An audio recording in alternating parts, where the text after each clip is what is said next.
को आम चेतई देवाई आज 3 दाबी जोटा कि सांबादिक मान पेंशन देखु आज आम नवरंगपुर जिला सांबादिक यूनियन ओईजे तरफ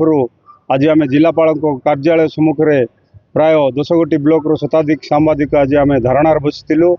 राज्यर आमर ओईजे सभापति प्रसन्न महांती डाकरारे आज 30 गोटी जिले में प्रत्येक जिलापाल कार्यालय आगे सांबादिक माने धारणार बसचंती आमर दाबी गुड़िक है मुख्य दाबी गुड़िक है जोटा कि विगत दिन रे सरकार प्रतिश्रुति देकर आमको प्रतारणा करछंती ताको आम चेतई देवाई आज 3 गोटी दाबी जोटा कि सांबादिक मान पेंशन सुरक्षा और अधिस्वीकृति ये 3टी दाबी आमर मुख्य दाबी अच्छी से गुड़ा को पूर्ण करने आज मुख्यमंत्री उद्देश्य रे आज नवरंगपुर जिलापाल को आम गोटे दाबीपत्र प्रदान करूँ एवं विभिन्न समय राज्य सरकार पेंशन पे आमको प्रदान करने प्रतिश्रुति देते जमती